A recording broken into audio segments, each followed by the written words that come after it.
It's on? Yes. So this is a tutorial that a friend of mine for many years, Mason Gilbert, who's an AT&T research, and I gave back an inner speech 2010. And the title was Mobile Voice Search. So when Jose Luis contacted me about this, and he suggested this topic, because, okay, I can talk about that, but I can also talk about a bunch of other things. And I didn't know exactly the audience. That's why we spent most of the time on the other topics, which hopefully you found useful too. But maybe I can spend some time talking about this. And the idea is, how many of you have used voice search in your smartphones? Raise your hand. Like a small number of them. In the United States, at least, it's getting quite popular. So people are getting interested in saying, okay, so how does that work? So this talks about things along those lines. And we're not going to have this a 3-hour tutorial, so obviously no way we're going to cover it in 45 minutes. So I will just selectively sample a few slides that I think might be useful. So forgive me if I skip some of them. We took quite a bit of time to prepare this. These are all the people from AT&T and MSR that helped us prepare. This contains some of the history of spoken language technology. I guess one of the things that I remember interesting is the Mechanical Turk. How many people know about Mechanical Turk? Amazon Mechanical Turk? Most people, right? Obviously, right? So many of you probably have been Turkers. The original name of Mechanical Turk came, you know the original person? I mean, is this chess player.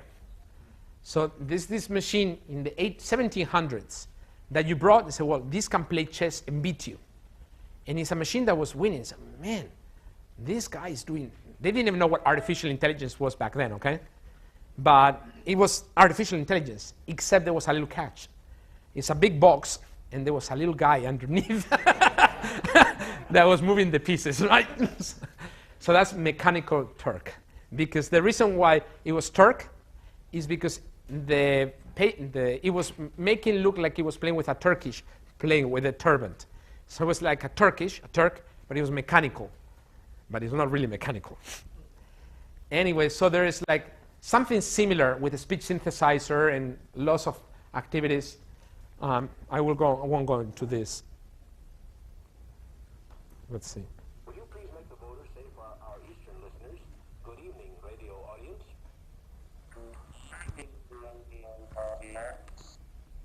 We're just really beginning to understand the capabilities of the computer. Can machines really think? Even a scientist. And I don't think my daughter will ever marry a computer. But I think that computers will be doing the things that men do when we say they're thinking. Hello, Hal, do you read me? Do you read me, Hal? Affirmative, Dave. I read you. Open the pod bay doors, Hal. I'm sorry, Dave. I'm afraid I can't do that. Let us now look at the performance of the system in a couple of other task domains: news retrieval and medical diagnosis. Tell me about war. Remember when you used to call the airline and tell them where you wanted to go? Thank you. To continue, please push 1 now. Thank you. If you know which buttons to push, there's no need to listen to the end of each message. I could walk home in the time it takes me to get that information. 8.500 pesetas con la comisión del 2% son $87. 8,500 pesetas with the commission of 2% comes to $87. Here's $87.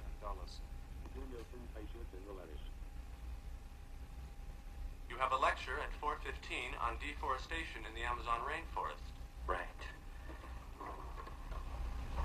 Let me see the lecture notes from last semester.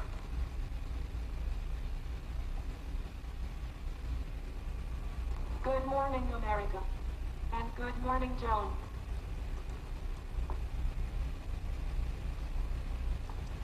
Casper, schedule a meeting with Bob Strong. What day would you like to meet? AT&T, how may I help you? Cargue esta al 993 910-3440. Do you want to place a call and charge it to a third number? Would you like to request a kosher meal? No, not really. Okay. That is all I need for your registration. May I help you with anything else? Send a message to Scott.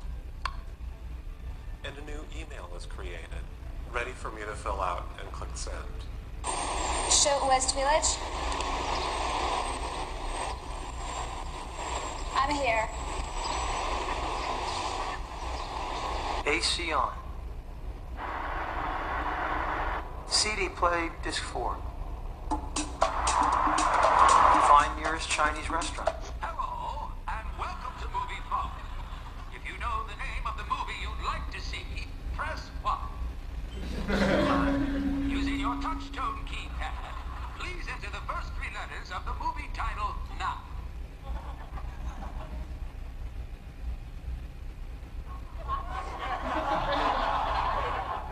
Why don't you just tell me where you want to see the movie?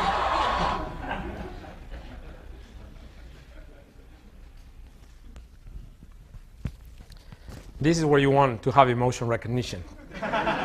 That Kramer guy is priceless.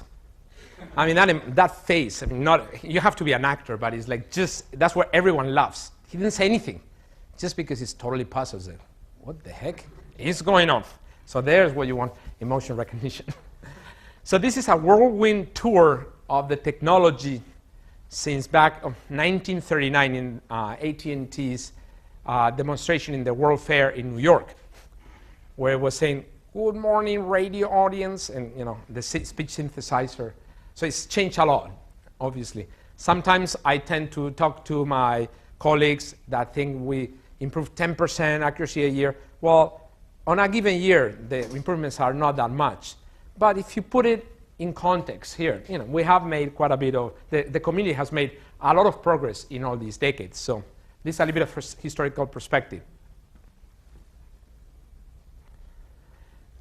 Evolution of voice services. Like a lot of the work in speech recognition in the early days was based on AT&T Bell Labs. And because they were the phone company, all they did is work on, so well, the assumption is you're holding something like this, and you're talking to a system instead of a person. What can you do? So the traditional voice calls, then it came with directed dialogue, then it went to natural dialogue. How can I help you? And then it came to mobile search, where you have a phone that is more than just a microphone and a speaker. It has a screen and touch capabilities for input that you can do a lot of other things. But this is kind of new. Most of the speech research was done by just assuming that all you have is a dumb phone that doesn't have any keys or anything beyond that. So I think I have a few voice clips here. This is AT&T. Please say, collect, calling card, third number, person to person. I'd like to make this a collect call, please. Thank you. Please hold for billing acceptance. So this is an example of command and control, where the system is just trying to see if you're trying to place a collect call. I don't know how many of you even know what that is, because this is from the days where you would go to a payphone in the street. Remember those? Like there are very few these days, because why do you want a payphone if I have my cell phone? So in fact, I was trying to describe a few kids what a payphone was. It's like, what is that? Why do you want to go? Couldn't you just use your cell phone? So, well, son, cell phones have not been around for that long. So back then, you pick up the phone, and you could say whether you want to pay for the call if you put the quarters in the machine, or if you want someone to pay for it at the end. You're like stuck, and you want your parents to pay for the call, and they would be glad to do that. So those are in the old days. Then there are more advanced systems that can do more. AT&T. I am an AT&T automated assistant. You can speak naturally to me. How may I help you? I want to question a telephone bill that I just received. Okay. What is your question? What's my question? I get billed every month, and I pay every month right when I get the bill. But this month, I've got outside calls for August, September, October. I mean, weren't they on the other bills? I can explain that to you. Some customers are receiving a bill that covers more than 1 month of AT&T charges. If your long-distance charges are under $30 per month, you will not be billed every month. Is there anything else I can help you with today? Okay, so she was happy, I guess. So these are the kind of things that the community was working on when the assumption is that you didn't have anything other than just a regular telephone. So one of the applications that became of a lot of interest to researchers in the field was what we call 411. At least that's the number that you call in the United States when you want to direct your assistance. By the way, there is a longer history. In the old days, when the telephone first arrived, there was the operator. Remember? Pick up the phone. There was like these wooden kind of things that you put here and say, operator, operator. And say, okay, I want to talk to the grocery store. So, oh, you mean you want to talk to Jane in the grocery store? Yes. The operator in the town knew the names of all the businesses. In fact, if you wanted to know the gossip too, you could call the operator and because she was routing all the calls from everyone in the little town. So she knew everything that was going on. So that was the operator back then. Then you have the new systems like that. And well, now you need to automate it because it would be too expensive to have a person route the calls. But sometimes you don't know, you just want to find some business that you want to call, but you don't know the phone number. Of course, you have the thick phone book. Remember those? You still have some of those? Now you just go to the web and look it up, right? But in the old days, there was something that was helpful to find out the name of the business, or you could use as paperweight sometimes. Depends on, it's really thick, thousands of pages. So occasionally people would still call and say, well, I'd like to know where the nearest McDonald's is. And they would call the operator. And this was the 411 service. It used to be free. Before 1984, AT&T had a monopoly in the United States. So they were charging high enough rates that they would say, well, we'll give that service for free. So you could just call, and people got used to it. I don't think that was necessarily true in other parts of the world, but that's what happened. But then after competition came and they lowered the prices, well, it was expensive to have humans answer all these calls. So it made sense to consider, can we automate that? A lot of the times people just ask a question, where is the nearest McDonald's? So well, here it is. Can we automate that and reduce the need for operators? So since 1984, if you want to make one of those calls, you have to pay. I mean, you'll see $1.25 in many cases for each of the calls where you request assistance. So probably only if you couldn't do it because you're traveling somewhere and you don't have the thick phone book or that's not helpful, you would call. But some people do it. There was a company called Tell Me, which ended up being acquired by Microsoft years later, that in 2003 automated a fraction of them. So made a deal with AT&T and Verizon and other companies where whenever someone calls, they would automate a fraction. And they have a confidence score so that if the system thinks, I'm pretty sure, this is what I heard, that that's right, it would automate the call. And if it wasn't sure, that doesn't mean maybe it got it right, but it wasn't sure, the confidence score was not high enough, pass it to a human operator. So all it did is automated a fraction, but that was still helpful. That was still millions of dollars that you could be saving by doing this. Later on, back in 2005, in the US, there was something called Free 411, which was ad supported. The reason why they make money is they gave the name of the business. So if you say McDonald's, did you say McDonald's? Yes, here's the name, it's McDonald's. By the way, are you interested in Burger King? They offer tasty burgers. So that's how they made money, right? Later, the search engines in 2007 announced Bing 411, Google 411, that did something similar. And just because search engines make their money with ads as well. Although those ones have no ads. This was just to develop the technology. So in smartphones have changed all this. In fact, this is one of the examples that I was mentioning earlier, where at first we thought, oh, that's going to be the solution. Well, guess what? There was a new way of solving the user's problems. Now the smartphone has this keypad, and you can type and search pretty good. So why do you need to speak? And that was another hurdle. There are other ways of doing the same problem. So you cannot just say this one works. Well, this one works and is better in some sense than the alternatives. And many people, you use your smartphone, you just type what you want and you get good results. By the way, this reminds me of an anecdote. I worked for 2 years in the R&D labs of Telefónica, the Spanish phone company, Telefónica I+D. And one of the things that was very exciting is that when I was in the back room talking to one of my colleagues that worked in fixing the network switches. The switches is the thing that connects one color with another, kind of like the router in the internet world. So he told me, oh, we need to maintain switches because they're expensive equipment for many, many years. And in fact, he took me to one of the older switches that was built in the 50s. And it was unbelievable. You come in, and it's so loud. You hear all the relays clicking. This was not transistors. This was relays. And do you know how the technicians fixed, because these things would fall, they would break, how they would fix it? With toothpicks. They would go and say, well, this relay is not clacking. I'll put a toothpick, and now it will work for another year or so. So this is low-tech operation. Anyway, so with smartphones, people get this voice search, this information differently. So you need to reinvent. Speech could still be helpful, but it needs to be really accurate, faster than you can type, which you can type and make a lot of mistakes when you're typing, right? So it's possible. And it needs to be fast. If it's not both, then many people won't use it. This is an example of one of the first systems. In fact, we developed this as a prototype. At that point, it wasn't called Bing. It was called Live Search, which is a weird name. But the idea here is that you can use both voice as input and mostly visuals as output. An image is worth 1,000 words. You hear that? So why cannot do that if you have a screen like that?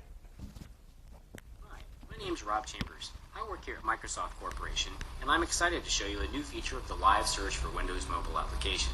That feature is speech recognition. As you can see, I have the Live Search application running here on my phone, and my location is currently set to Redmond, Washington. Now, I can go ahead and speak or type a business name. Speaking is a lot easier than typing on these small keyboards on mobile phones today. Let me show you what that would be like. I can simply press the speak key and say the name of the business I'm looking for. For example, Microsoft. The system will think about what I said, come back with what it thinks I said.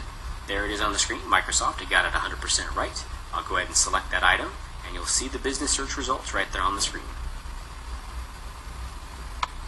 Coming back to the home screen, I can also set the location just as easily with speech recognition. For example, I can say Bell Fountain, Ohio. System clarifies with me, did you say Bell Fountain, Ohio? I did. I go ahead and select OK, and it sets the location right there on the home page for me. Just that easy. Now, one of the coolest things I get to show you is combining both of those operations into a single statement. I get to say just one thing, and that's going to contain both the business name and the city and state I'm looking for. Let's just see what that looks like. Cheeseburger in Paradise near Honolulu, Hawaii. The system will think about what I said. First, it's going to clarify the location. Did I say this location? Indeed, I did. Then it's going to ask me, is this the business name I wanted? Yes, it is. I go ahead and click OK. And now I get to see the business results.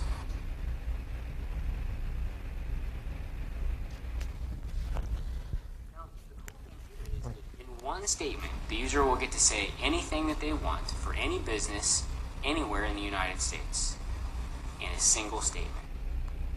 That's really quite amazing if you think about it. Okay, well, hopefully I've given you a good flavor for what you can do with the speech recognition feature in the Live Search for Windows mobile application. Go ahead and download this up at wls.live.com from your Pocket Internet Explorer in your Windows Mobile 5 or Windows Mobile 6 phone. Thanks a lot. Bye-bye. So this is another example where we got so excited that we could do this. And that one of the features there is useless today because most smartphones have location capabilities. So you need to tell where you are. The system knows. In fact, it knows not just Honolulu, Hawaii. It knows exactly where in Honolulu, Hawaii you are. So this is an area where you could do your PhD thesis on recognizing locations through speech. And that's good for like 3 years until it says, well, just use my GPS chip. So, that's the trade-off, right? No longer useful. I mean, of course, that was interesting. We learned a bunch of things. But the other question is, I've been in this place. They have good burgers if you like them. Let me see if I can, I'll give you the outline of how these systems, the block diagram of how these systems work. You can either type your query, and again, this will look interesting to you that you're all using search engines, and there is some natural language understanding. I'll go into more detail later, and you get information retrieval, and you get all of the search results. Or you could speak it. Nearest pizza restaurant. And it knows what nearest means because now it has the GPS chip, the location through recognition, and it tells you, well, this is the restaurant. So that's a very high-level view of one of these systems. Let me talk about the information retrieval component, because even though information retrieval, we tend to think that is just for the text search engines. A lot of the voice search algorithms are actually using this.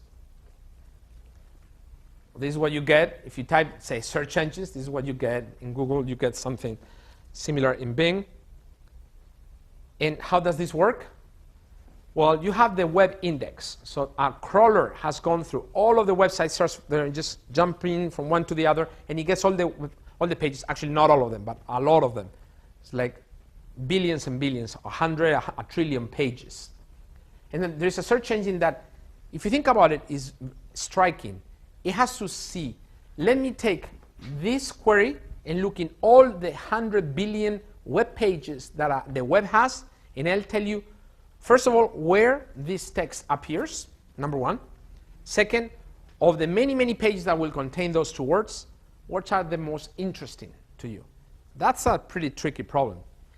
Again, going back to history, I just joined Microsoft Research in 1994. In 1995 is when the web started to take off. There was the Netscape Navigator that will allow you to see HTML pages. That was like a big thing. Even though we have been using FTP and Finger and other internet protocols, that was like HTML was a big deal.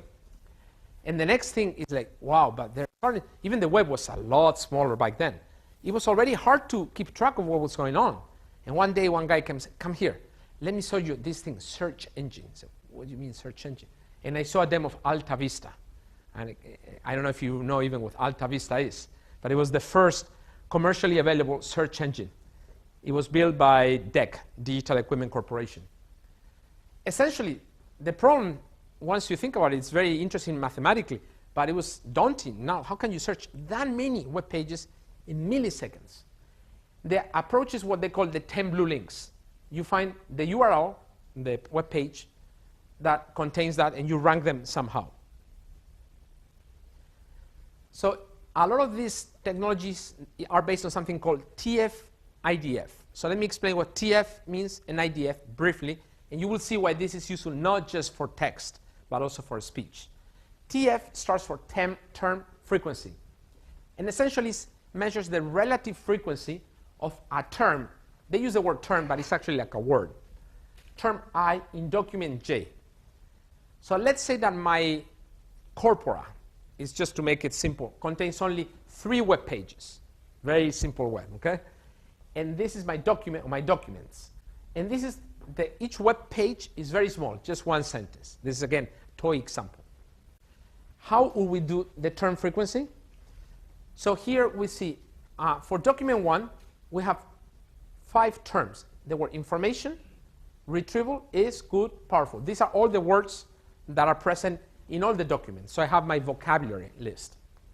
And I want to see in document 1, there is 4 words. So information accounts for 25%. That's the relative frequency. Retrieval, all of them, except for good. The word good is not there, so it has 0%.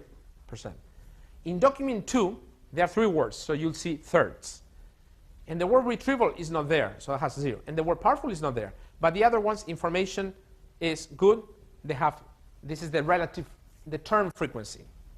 Document 3 is this. So this is kind of like what the term frequency, the TF component will do. Pretty straightforward.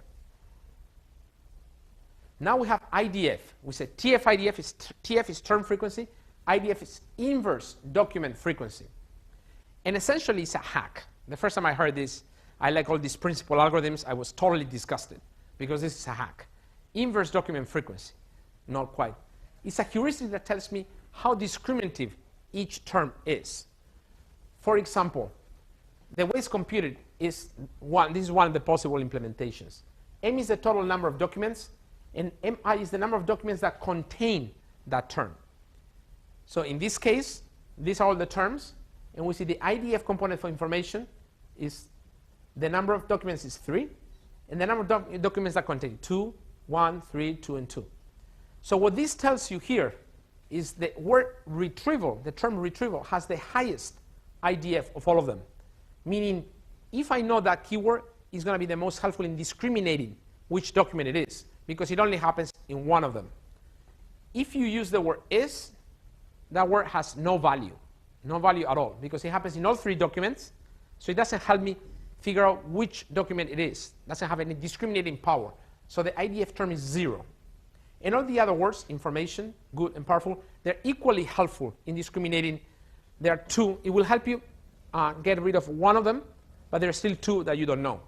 So those are the IDF values.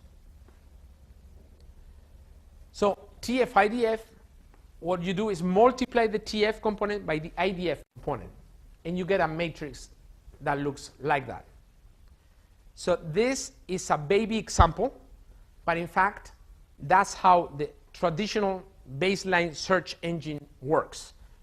You have all the words here. It won't be 5 in a search engine. You'll have millions of these words, because even the misspelled version of a word still a term. Documents is not 3. It's, as I say, hundreds of billions.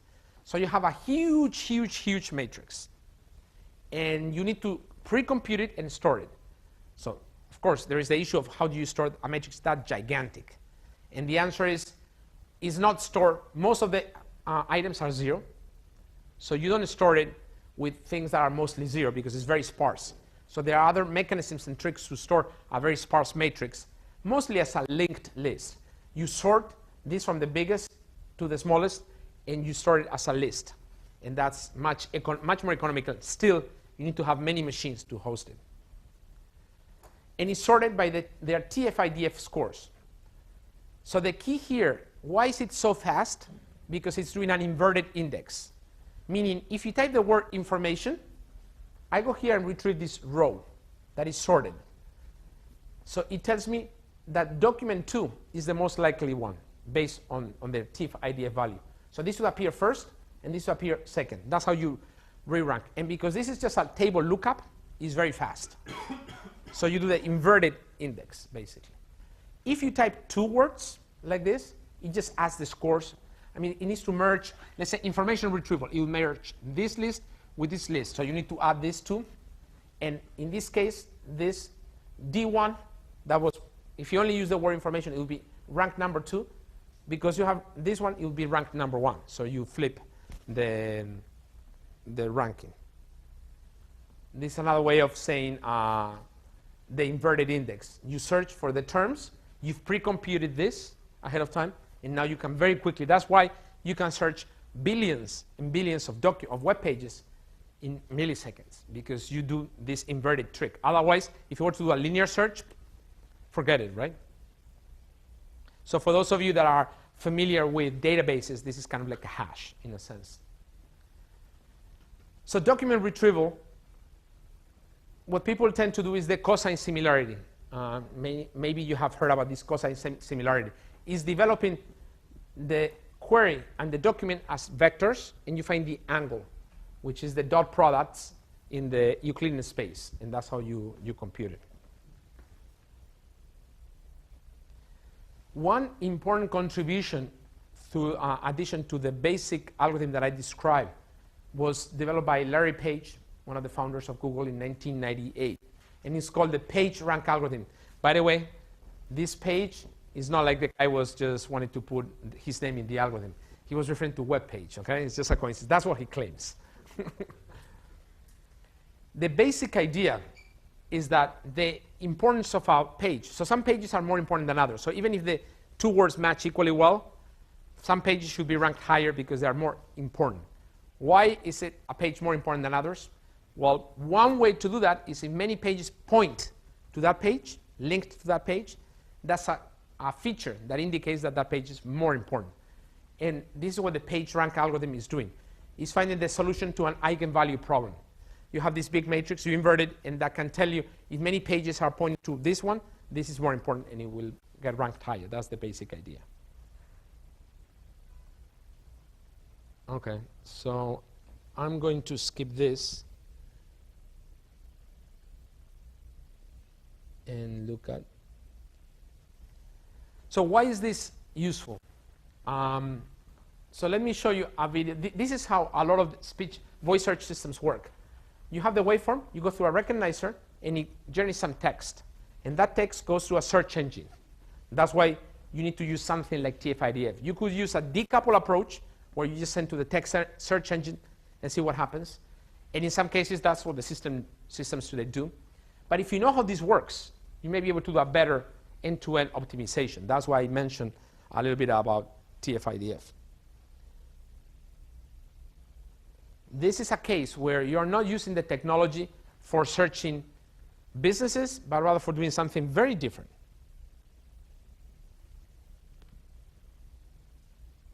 Is Project Vertel the next version of Xbox 720? This is you're trying to look into a manual. The game Halo work with Project Vertel. So this, imagine these are kind of web pages. But this is kind of like searching in a manual. I want to learn more about Project Vertel. When can I buy Project Vertel? Okay, so let's see.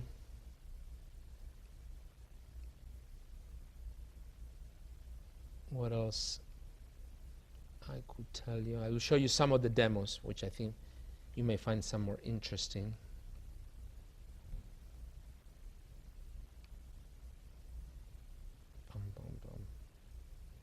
This, I covered some of that already.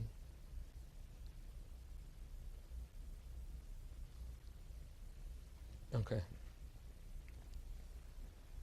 So you could use this recognition, kind of a dictation model followed by search approach in many approaches beyond voice search. So let's imagine that you want to build speech recognition systems that would detect, let's say you're driving. This was developed, one of the first versions, in something called Ford Sync, which I don't think they sell in Europe, but it was very popular in the United States. This is a system that Ford Motor Company started selling that was integrated, and it had speech recognition built in. And in fact, it was so popular that a few years ago when they started selling it, there was the recession hit, and General Motors and Chrysler, the other two big competitors in the United States, went bankrupt. And Ford survived partly because of this system. It turns out that when users went to buy a car, if the car was equally equipped, same color, same leather, not leather, whatever, and one had sync and the other one didn't, the one that had sync sold much more quickly. So that was really successful for them. One of the things that you could do is have a menu tree, so things like that. And you could build a context-free grammar, just a very simple thing. And they're easy to write, but they're fragile. Here there is an example showing that if you build context-free grammars like this, it will work for a user that knows exactly what they can say, but if they don't know exactly what they can say, it falls apart. This is an example.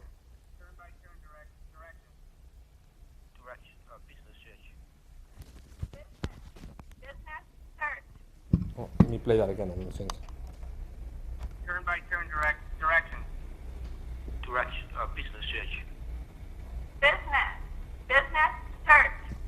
So those are examples where the user did not say exactly this. They said business search. Well, the system is trying to match a grammar that matches exactly this. Or the direction. Stumbles, hesitates a little bit. It will also increase the misrecognition. So those are fragile. So we developed a new mechanism for force sync, which is we collected a bunch of text that had different ways of saying something and what is the semantic destination of the menu where the system would take you. So for example, here, there are two ways that the system knew of saying, going to the route destination of directions. Directions or directions, please. You could imagine there are many more, and examples like that. So what you do is you build a statistical language model, which we call Ngram, which has the models the probability of seeing the next word given the previous two words. And we count all of the times that we see directions, that we see please, given that the previous word was directions, things like that. And we build an Ngram model. And then we also build an index. This is again going to the search case. In this case, the directions is kind of like a web page that contains these sentences. So it's trying to match in a fuzzy way. That's why search engines are robust, because they are not very strict. As long as they match something, they will return. That's the training phase. So even if you say something like directions, which doesn't match exactly, the recognizer here will recognize it because it's looking at engrams, which are much more flexible. You can recognize pretty much anything. It's not very rigid. And then you will say, you search, it's kind of like entering this query, directions into your search engine. It will match directions. This doesn't match, but it doesn't matter. It will find this web page that is the one that matches best. So this is a case where you can do understanding in a very different way. You're decomposing the problem into a dictation type problem followed by an information retrieval search engine type problem, which was quite successful. Let me skip this.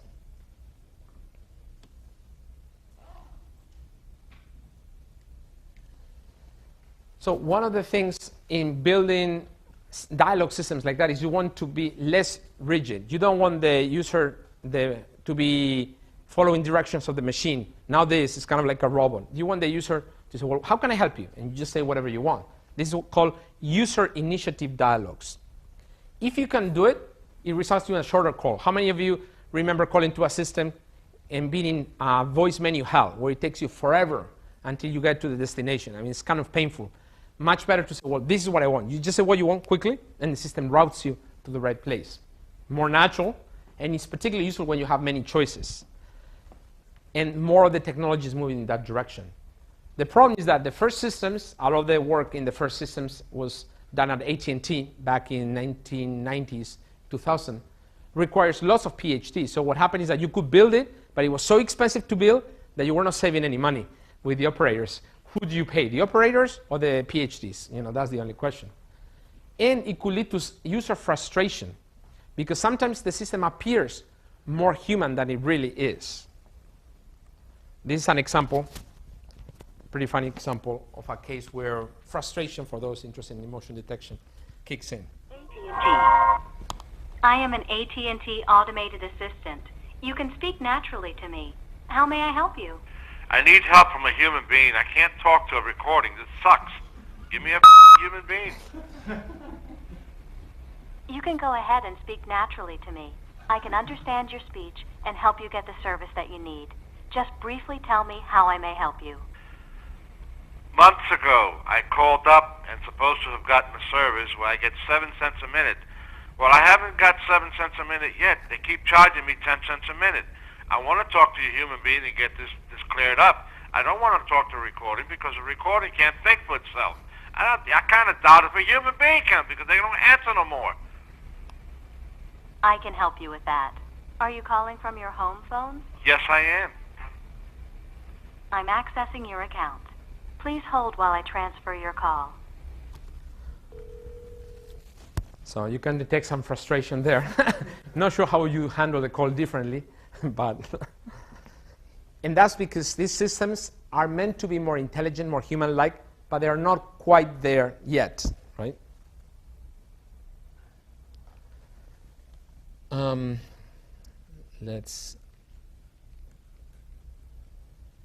Okay, this is an interesting case. So one of the first customers in deploying these interactive voice response systems, or IVR for short, at least in the United States, were the airlines. I don't know why, but they were. And typically, when you fly, and all of you probably have flown, many of you to come here, there's many stages. You have a new ticket, you booked, you existing, and lots of cases. And at each point, what you want, if you call the system, you're calling for a different reason, right? So could you leverage that? And that's kind of the question. So this would give you a very quick overview of the waveform if you were to call, a few years ago, United Airlines. This is the first time that the user could speak.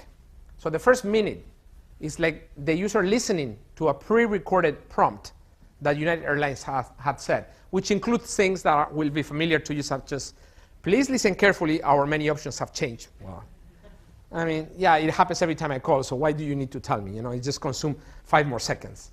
And the thing that they tell you is, by the way, you should go and check our website first. Well, that's why I'm calling, because I checked it first and the answer that I wanted wasn't there, but I need to swallow that message.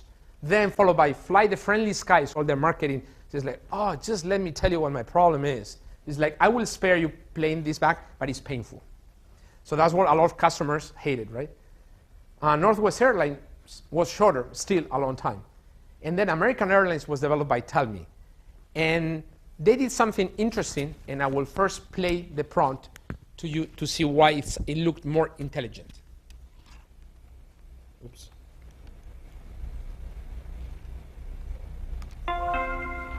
Thank you for calling American Airlines, the only airline with more room throughout coach.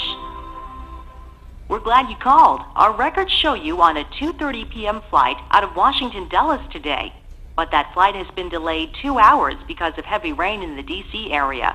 That means you'll miss your connection in Chicago at 5:05 p.m., but we rebooked you on a 6:50 flight out of Chicago that arrives in San Francisco at 9:23 p.m. Will that work for you? Sure. Great. You're on American Flight 47, departing Chicago O'Hare today at 6:50 p.m. Would you like to stay in an aisle seat?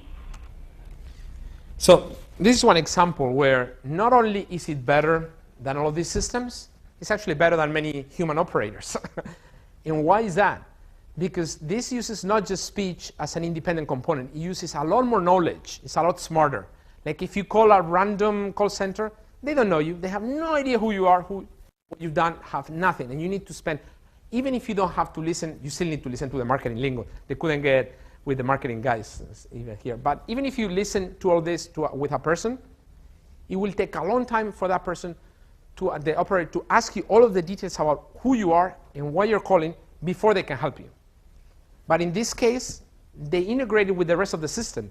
Through caller ID, they knew the phone number that you were using. They looked at them in their database. Oh, we have you. You're a customer. So I know that of the life of a cycle, you are not looking to inquire the fares. No, you already are a customer. You bought a ticket from American Airlines. Not only that, I look at the next record and say, oh, you're flying today. Why would customers call the day that they're flying? There's a handful of reasons. And one of them, typical, is maybe they are late and the flight was screwed up somehow. They can go and look at the flight, real-time information, say, yes, indeed, the flight was late. So the system already knows before, just because you call, that's all these things, it already knows you missed your connection. And it can predict with very high probability, why is it that you call? Because you missed your flight and you want an answer. So rather than asking you, tell me all the menu questions, just tell you, this is the most likely thing that you call for, right? And all you need to do is yes. So the speech recognition here was yes, no, which is a solved problem, basically. And there was a survey asked to all the customers of this system. And universally, they all said that the speech recognition was much more accurate than in the other systems. Even though that's definitely not true, because recognizing yes, no is very simple. And in fact, back then, the backend recognizer was identical in all of them. It was powered by nuance. But users thought that it was much more accurate. It's just not. What they thought is more intelligent. So it's not, speech recognition is part of the solution. But it's very important to know, in the grand scheme of things, what is the user trying to do? The solution may not be only speech. If you know a lot about why the user is calling, you can solve the problem much, much better. This, again, another lesson of humility that we've learned over the years. We think our technology is best. Well, sometimes there are other ways of solving the problem. And we should not fight them. We should embrace them. Because in this case, speech was helpful for yes, no. You just use it there. Why not? But the user experience is much better. Users started loving this kind of system. Let's see if I can show you a few videos before time's up. This is an example of multimodalities. So someone was asking, well, we do the audio part and we do the video part separately. Wouldn't it make sense to combine them? And the answer is yes. And in fact, we started doing research back in 2000 in ways of combining systems, both the audio and the video signals or the graphics in a sense. This is one example. Hello, my name is Kwan-San Wang from the speech group at Microsoft Research. What I'm going to show you today is a technology we developed here at Microsoft for humans to interact with computers in a more natural way. Specifically, the demo I'm going to show you today is what we call MyPad. MyPad is a personal information management application for mobile devices. Users can manage email, calendar, and contact lists using the graphical user interface, or GUI, in MyPad. In addition, MyPad understands naturally spoken commands. As a result, users can express their intent more freely and accomplish more sophisticated tasks. For example, a user can say, check email from Alex, received on Wednesday.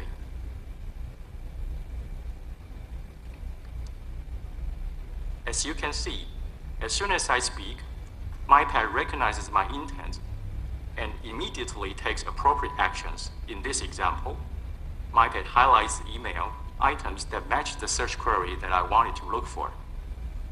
Many users have found it challenging in GUI to compose a conjunction query like the one I've just shown you, but they found it easy to do in speech. And speaking of natural, it is quite natural for users to introduce stuttering, hesitation, and other extraneous sounds like you know, and so on when they interact with computers. MyPad is programmed to deal with this fluency gracefully, as in the following example I'm going to show you. Schedule meeting with Alex Acero, Peter Mao, on Friday, on Monday, from 2 o'clock to 3 o'clock at Alex's office. The idea of MyPad is to let users express their intents naturally. For speech, that means combining the pointing device with speech in a multimodal scenario, as demonstrated in the following example. Send email to Kai-Fu, XD, Kwan-san. What I did just there is in the middle of my speech, I used a mouse click to separate the last email recipient from the previous ones. MyPad is capable of recognizing the meaning of the mouse click and integrated it with the rest of a natural understanding process. I hope this mini demo gives you a good idea of what kind of technology we are working on at Microsoft. Thank you very much. So this video was done actually 2003, but the work was done in 2001. So we've known that multimodality can help at the research level. Of course, whether it's in a product or not, that's a different story. Let me skip this. This is another demo that we did, Dan Bochers did more recently, on using multimodality in a kiosk-like setting. So let me show you.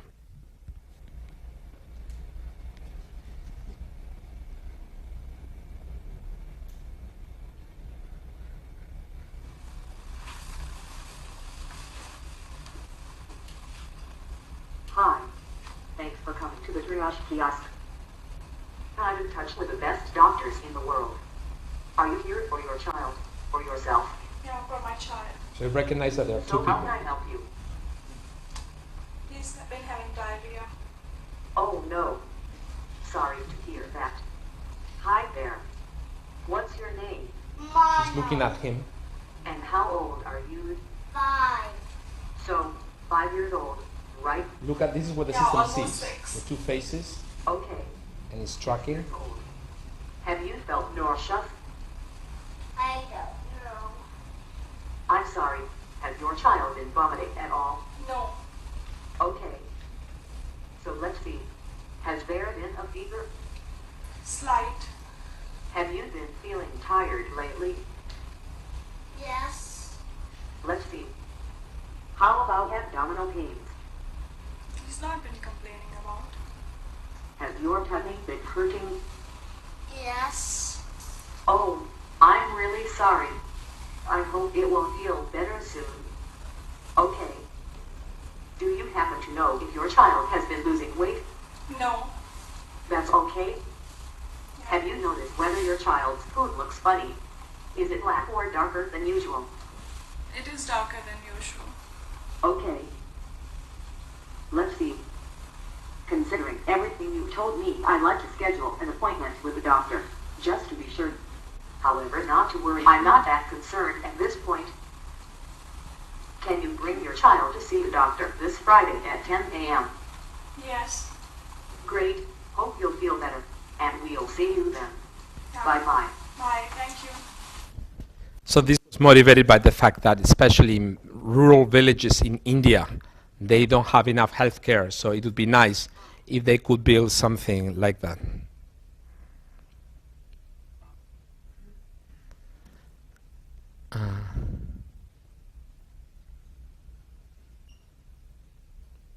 Let me show you this one. We've also thought for a long time that speech is a very good mechanism for input when you're driving, because you want to have your eyes on the road and your hands on the wheel. This is particularly true in Europe, where automatic transmission is not as popular and your hands are really busy. But even in the United States, it's illegal to drive while holding your device. So we had a project we call Commute UX that we worked on for the last 5 years or so. And this is some of the advances that we made from the research point of view. So my name is Ivan Tashev, and I'm principal architect in speech technology group in Microsoft Research. We're in a driving simulator lab, and I'm going to demonstrate Commute UX. Commute UX is a next generation in-car dialogue system which allows you to say anything, anytime. This is a dialogue system which employs natural language input, and the system still will be able to understand you. Let's see how it works. At the beginning of our trip, let's start with listening to some music. Play track live for the party. Maybe you like this one. So this was the classic way to listen to send a speech query, but we don't have to specify track or album or artist. Play Paul Simon. So as you can see, the system didn't need the clarification about the artist. Play The Submarine by the Beatles. And it can even understand not correctly specified names. Let's make some phone calls. My Bluetooth telephone is paired with the system, and the computer knows my address book, so I can ask directly by name. Call Jason Whitehorn. Calling Jason E. Whitehorn, say yes or no. Yes. Jason E. Whitehorn, do you want cell, work or home? Cell. Calling Jason E. Whitehorn at cell. So this was a classic and slightly painful way to interact with the Bluetooth phone, but our system can understand and doesn't need disambiguation if the name is unique. For example, call Konstantin at home. Calling Konstantin Evangelos Lignos at home. But there is even more. Frequently the driver needs to respond to some urgent text messages, and it's definitely not safe while you're driving. So we can use our speech input to do the same. Message from Mom, ETA, say reply, delete, call back, or skip. Reply. In 10 minutes. Am I right that you want in 10 minutes? Or a number from the list? Yes. Got it. Message sent. Maybe you notice it, but there is some irregularity in movement of our car, and I'm afraid that we have a flat tire. And because this is a rented car, I even don't know how to open the trunk. So now is the time to open the antique owner's manual and to try to figure this out. But instead of this, our computer already did this for us. So we can just ask how to open the trunk. And we see the proper page here. But then we need to replace the flat tire. How to replace a flat tire. And we go directly to the page of the owner's manual, which describes how to replace the flat tire. Once we have our flat tire fixed, we can continue our trip and listen to some music. Play Nora Jones.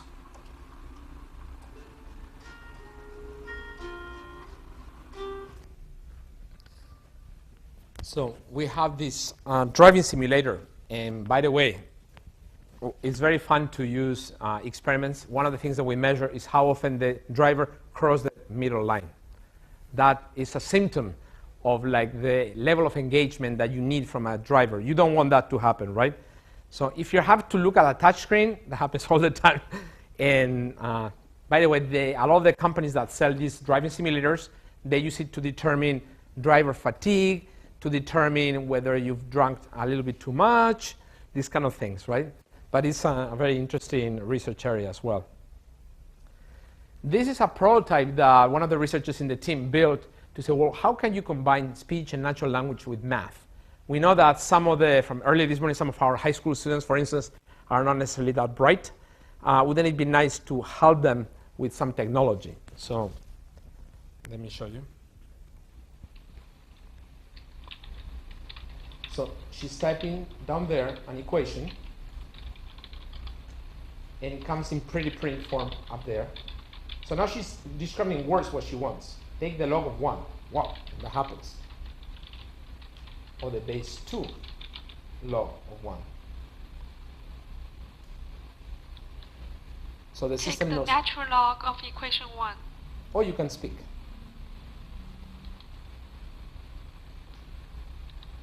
Multiply by x.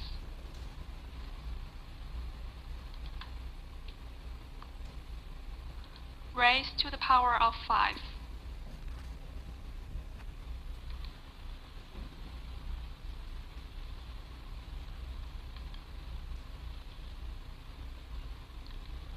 X cubed minus 3x equals 2.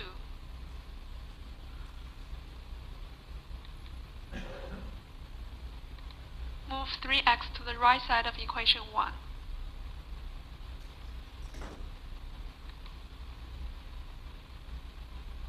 Add x squared to both sides of equation 2.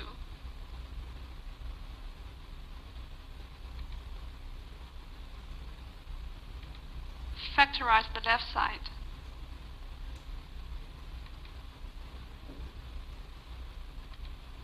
Factorize the right side.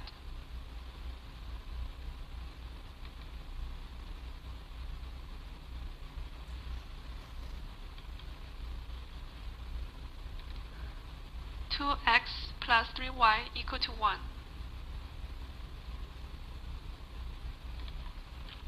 He made a mistake, speech recognition mistake, and she corrected it up there. So it's real. X minus 2y equal to 4. I think she's interested in solving a set of linear equations. Multiply equation 2 by minus 2.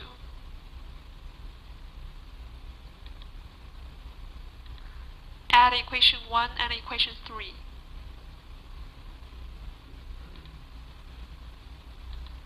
Divide each side of equation 4 by 7.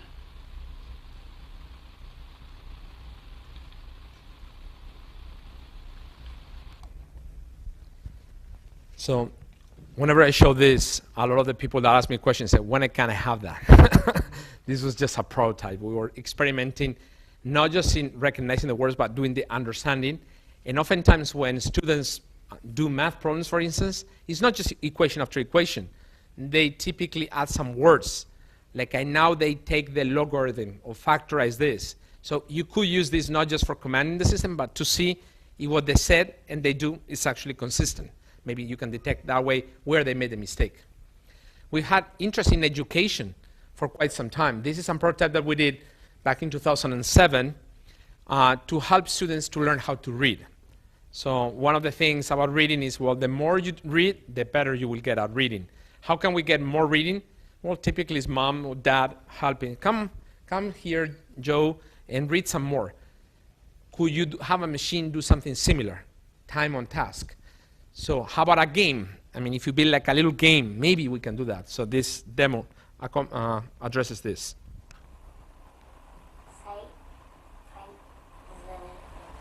So he needs to read Fight the Snakes. And if he reads it, Fight the snake. the guy kills the snake and moves on to the next. But sometimes he doesn't read. Close the door. Close the door. He's saying close the door instead of reading. Close the door. He's supposed to be reading, pull the rope, but he's not reading. So he gets killed.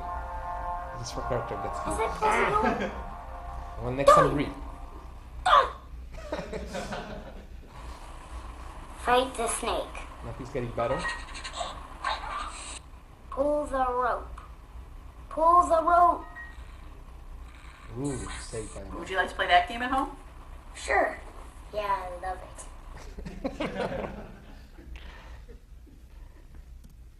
Let's see, running out of time.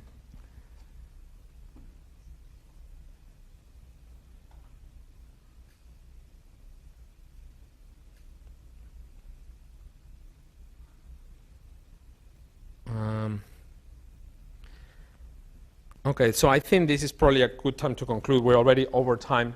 So this is, I was planning to give more details on this, but you know, we improvised, changed things a little bit around. But I hope that you got at least some idea, some demos, some directions of what are some work that you could do in research. There's plenty to do. A lot has been advanced, but there's plenty more to do. So thanks for being patient with me this morning. Thanks. Good morning, America. And good morning, Joan.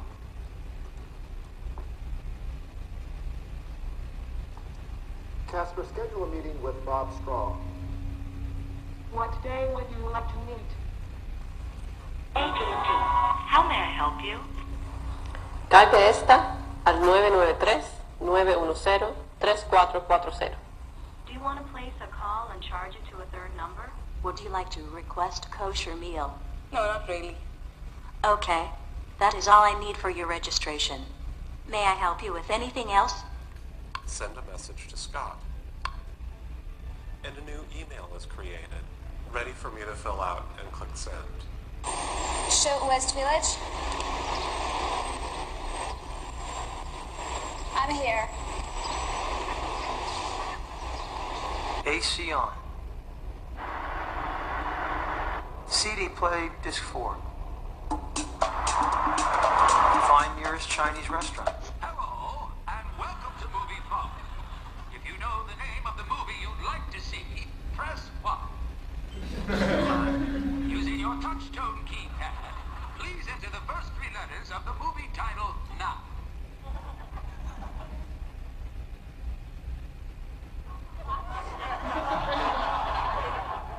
Why don't you just tell me where you want to see the movie?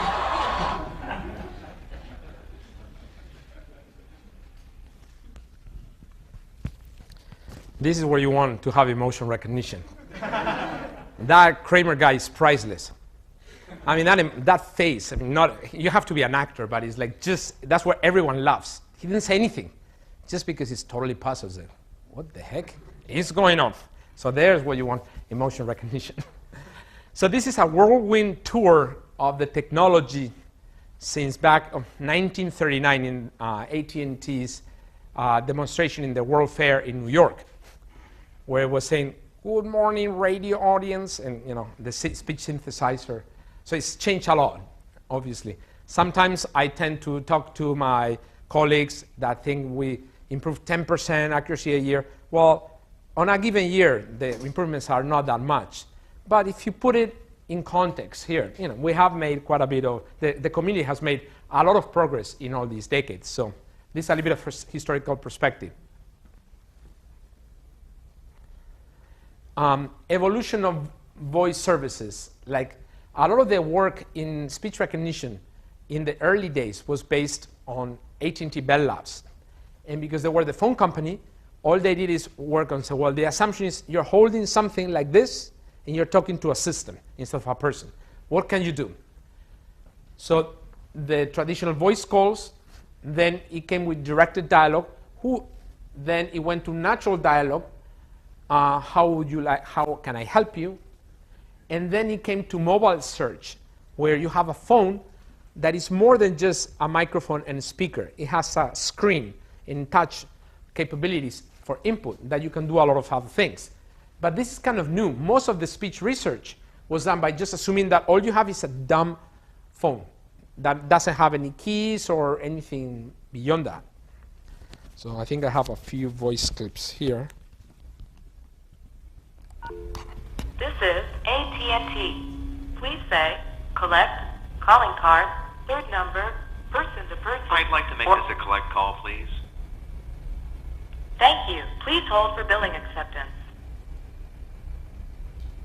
So this is an example of command and control, where the system is just trying to see if you're trying to place a collect call. I don't know how many of you even know what that is, because this is from the days where you would go to a payphone in the street. Remember those? Like there are very few these days, because why you want a payphone if I have my cell phone? So in fact, I was trying to describe a few kids what a payphone was. It's like, what is that? Why do you want to go? Couldn't you just use your cell phone? So, well, son, cell phones have not been around for that long. So back then, you pick up the phone and you could detect, you could say whether you want to pay for the call if you put the quarters in the machine, or if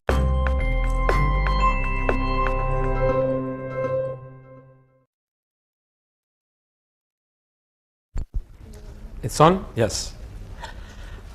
So this is a tutorial that a friend of mine for many years, Mazen Gilbert, who's an AT&T research, and I gave back an Inner Speech 2010. And the title was Mobile Voice Search. So when Jose Luis contacted me about this, and he suggested this topic, because, okay, I can talk about that, but I can also talk about a bunch of other things. And I didn't know exactly the audience. That's why we spent most of the time on the other topics, which hopefully you found useful too. But maybe I can spend some time talking about this. And the idea is, how many of you have used voice search in your smartphones? Raise your hand. Like a small number of them. In the United States, at least, it's getting quite popular. So people are getting interested in saying, okay, so how does that work? So this talks about things along those lines. And we're not going to have this a 3-hour tutorial, so obviously no way we're going to cover it in 45 minutes. So I will just selectively sample a few slides that I think might be useful. So forgive me if I skip some of them. We took quite a bit of time to prepare this. These are all the people from AT&T and MSR that helped us prepare. This contains some of the history of spoken language technology. I guess one of the things that I remember interesting is the Mechanical Turk. How many people know about Mechanical Turk? Amazon Mechanical Turk? Most people, right? Obviously, right? So many of you probably have been Turkers. The original name of Mechanical Turk came, you know the original person? I mean, is this chess player. So this machine in the 1700s that you brought and said, well, this can play chess and beat you. And it's a machine that was winning. So, man, this guy is doing, they didn't even know what artificial intelligence was back then, okay? But it was artificial intelligence, except there was a little catch. It's a big box. If you want someone to pay for it at the end, you're like stuck, and you want your parents to pay for the call, and they would be glad to do that. So those are in the old days. Then there are more advanced systems that can do more. I am an AT&T automated assistant. You can speak naturally to me. How may I help you? I want to question a telephone bill that I just received. Okay. What is your question? What's my question? I get billed every month, and I pay every month right when I get the bill. But this month, I've got outside calls for August, September, October. I mean, weren't they on the other bills? I can explain that to you. Some customers are receiving a bill that covers more than 1 month of AT&T charges. If your long-distance charges are under $30 per month, you will not be billed every month. Is there anything else I can help you with today? Okay, so she was happy, I guess. So these are the kind of things that the community was working on when the assumption is that you didn't have anything other than just a regular telephone. So one of the applications that became of a lot of interest to researchers in the field was what we call 411. At least that's the number that you call in the United States when you want to direct your assistance. By the way, there is a longer history. In the old days, when the telephone first arrived, there was the operator. Remember? Pick up the phone. There was like these wooden kind of things that you put here and say, operator, operator. Say, okay, I want to talk to the grocery store. So, oh, you mean you want to talk to Jane in the grocery store? Yes. The operator in the town knew the names of all the businesses. In fact, if you wanted to know the gossip too, you could call the operator and because she was routing all the calls from everyone in the little town. So she knew everything that was going on. So that was the operator back then. Then you have the new systems like that. And well, now you need to automate it because it would be too expensive to have a person route the calls. And there was a little guy underneath that was moving the pieces, right? So that's mechanical Turk. Because the reason why it was Turk is because it was making look like he was playing with a Turkish, playing with a turban. So it was like a Turk, but it was mechanical. But it's not really mechanical. Anyway, so there is like something similar with a speech synthesizer and lots of activities. I won't go into this. Let's see. Would you please make the voter safe for our Eastern listeners? Good evening, radio audience.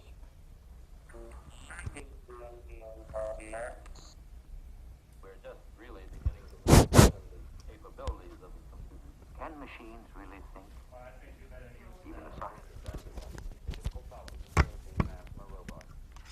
And I don't think my daughter will ever marry a computer. But I think that computers will be doing the things that men do when we say they're thinking. Hello, Hal, do you read me? Do you read me, Hal? Affirmative, Dave. I read you. Open the pod bay doors, Hal. I'm sorry, Dave. I'm afraid I can't do that. Let us now look at the performance of the system in a couple of other task domains: news retrieval and medical diagnosis. Tell me about war. Remember when you used to call the airline and tell them where you wanted to go? Thank you. To continue, please push 1 now. Thank you. If you know which buttons to push, there's no need to listen to the end of each message. I could walk home in the time it takes me to get that information. 8,500 pesetas con la comisión del 2% son $87. 8,500 pesetas with the commission of 2% comes to $87. Here's $87.